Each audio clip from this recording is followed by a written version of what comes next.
Hello, my name is Ellen Sievertson, and today I will be teaching you about shapeshifters of African folklore. First, to be able to understand the significance of shapeshifters to African culture, we must understand what constitutes a shapeshifter. The definition is one being being able to change into a different being. Typically, it is from a human to some sort of mythological creature. This transformation can occur by the use of magic, an intervention of some sort, or being chosen to do so by the own being. This varies from folklore to folklore.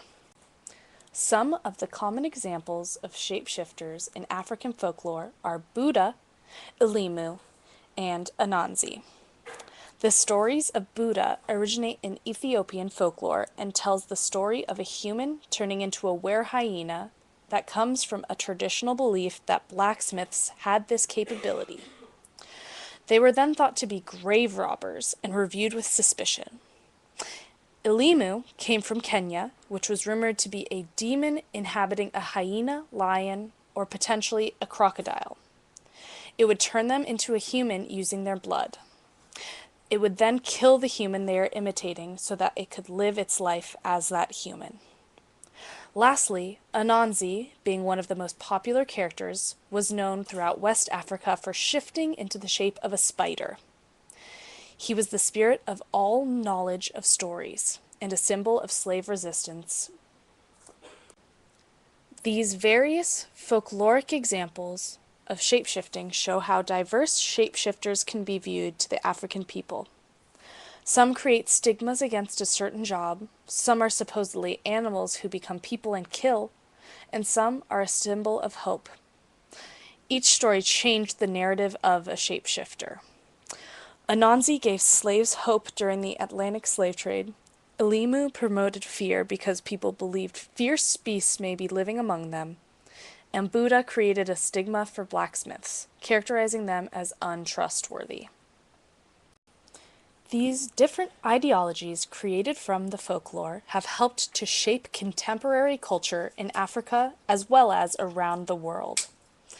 The idea of Elimu is still believed in some places in Africa and is proven by a court case in 1987 where Nalit Zene Netshava woke up to the sounds on his front door. When he opened this door, he swung his axe and hit one large bat. He ended up killing the bat by hitting it multiple times. He dragged the bat to his fence, where a group of people had seen the event and reported that they had seen a completely different creature from when the attack first started. This body was then identified as a rumored wizard that went by the name of Jim Nafama. The story of Anansi is still very popular and is written in books around the world, which is meant to teach morals to children of different cultures. After looking at the depictions of shapeshifters, there are some large differences between how they are shown in Africa versus North America and Europe. Africa has various depictions of how shapeshifters occur. Some change into humans, some are changing into animals.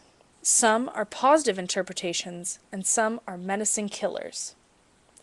In Europe and in North America, shapeshifters are typically seen as scary or menacing and frequently are murderers if they like it or not. Though it is up for debate if werewolves are shapeshifters, I believe that they do fit this category and show this variance in films like An American Werewolf in London and even Harry Potter.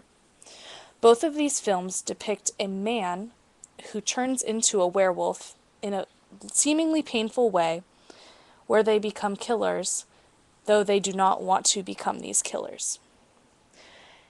In these instances, all the shapeshifters want to be human, but are forced to become something different. Though in African folklore, the shapeshifters want to make this change, or are done so by divine intervention. These two different depictions show how different the cultures can show the same ideology.